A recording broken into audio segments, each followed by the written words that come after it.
Hello, brothers and sisters. How you doing? Well, I haven't done this in a while, but I'm going to the depths of Facebook, and I'm going to bring up a really good one that was done only a few days ago, and it's another series of questions about the Jehovah's Witnesses. I've done them all, or at least I thought I've done them all.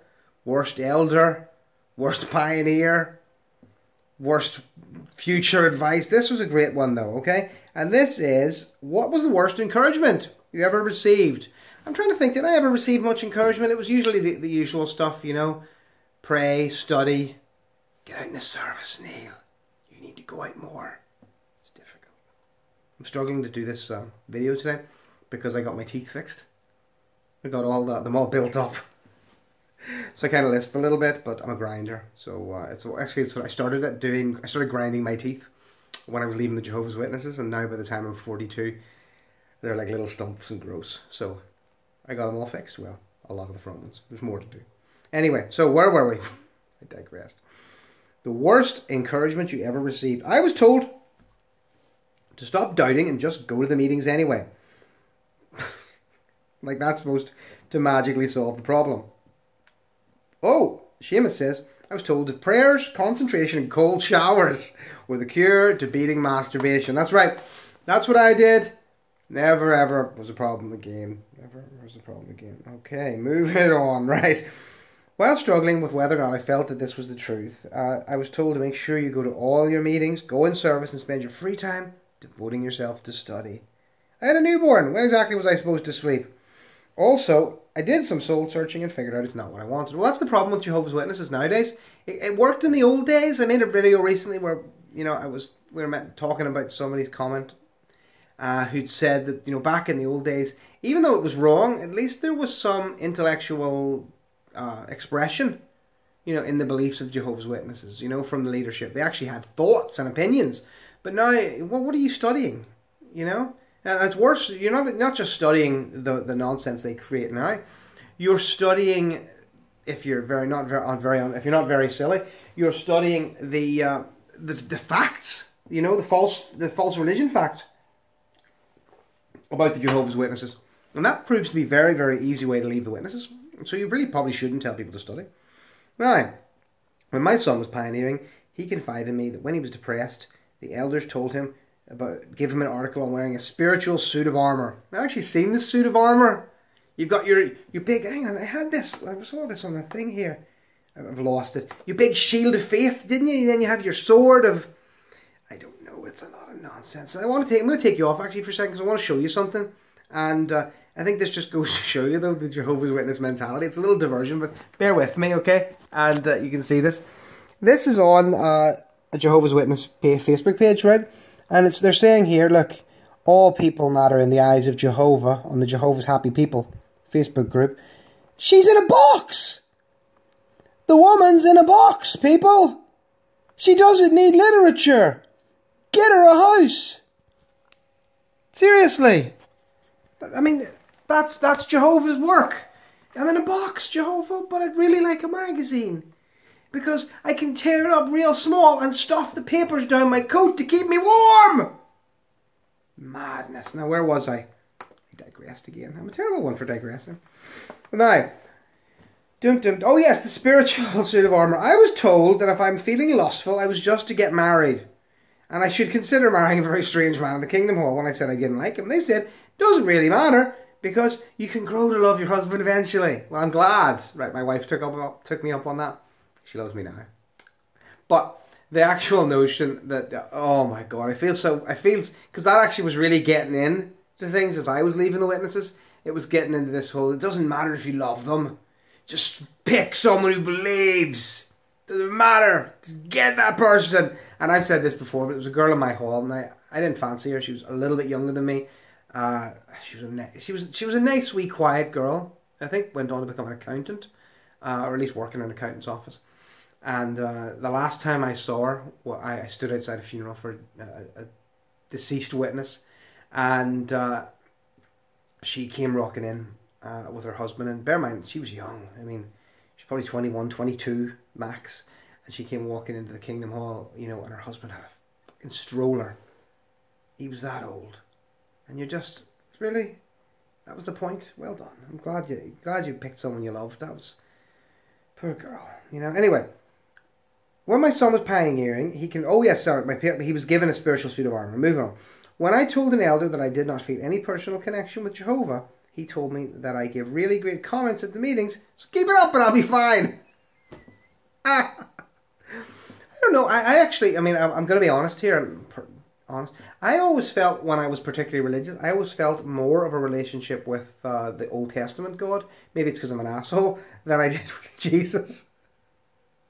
I couldn't really get with Jesus. I still can't. I can't get the vibe. You know, he just seemed a little bit too milquetoast for me. You know, he just wasn't tough enough. And it never worked for me. You know, I suppose once or twice, you know, I thought, yeah, he was a good guy. But, you know, I don't think he's a bad guy. But I just never warmed to him in that way. I was more of a Jehovah hardliner. She's the opposite, obviously. Here's a person who said I should take drugs, I assume antidepressants, to deal with my husband's physical abuse. Here's someone said, take vitamins if you're struggling. That'll be the whole Jehovah's Witnesses and their alternative medicine fiasco, which has come through history. Here's a person who said, because she had an unscriptural divorce, that you're going to have to stay single for the rest of your life, and in the new system, you're just going to have to make up with your ex-husband anyway. Oh my God, here's a good one. The elders told me that my husband would quit hurting me. Good of him. And twofer, he would quit beating my son. That man is a gem. If I was good enough, he would save us all. Pray more. OMG, I told my son to pray with bruises I couldn't cover up. Study more, go out and service more, go to every meeting, and take a study and comment. That man would quit when I was holy enough. My son went blank. He no longer registered the abuse. I stopped feeling so I could survive. Oh my God, that sounds horrendous. Now I'm crying. I'm not crying, but that's not nice. I was encouraged not to do the pornea. Cold showers again.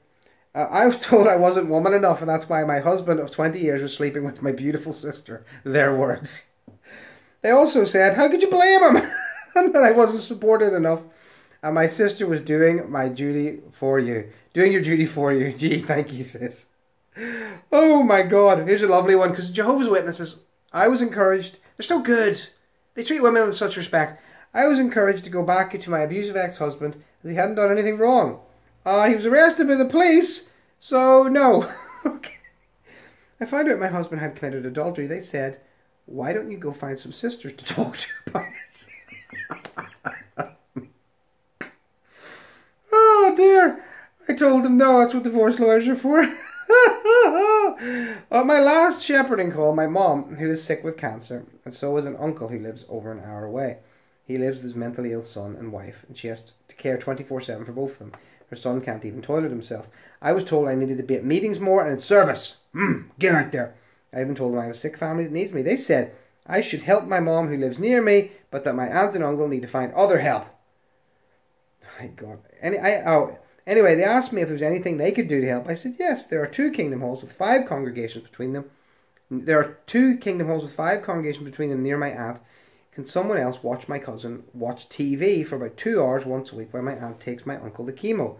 They laughed. Meeting was over. I went home. How dare I help my sick family and dying family at the expense of meetings and service? Oh my God. I was told... Can you feel the love tonight? I was told I shouldn't question so much and have faith in Jehovah's organisation, and I'll be okay if I just let go of my pride. Don't question us, because clearly we know what's going on. I just despair with you people. There's that woman living in a cardboard box, so you're not even helping her. You dingbats.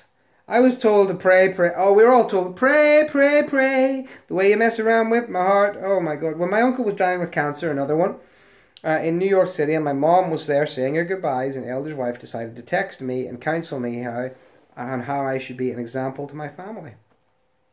I should attend the meetings and rely on Jehovah to fix my problems. I hadn't gone to the meetings in a month because of stress from school, dealing with uncle's sickness, and was not happy about being stuck in the religion. I told her I'm a grown woman who is capable of more than capable, indeed, of making my own decisions, and I have been able to deal with life without these beliefs before and can do it again.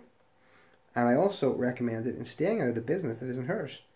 And she caught me on a generous day. In other words, I was one text away from telling her where to go. Good for you. I like it.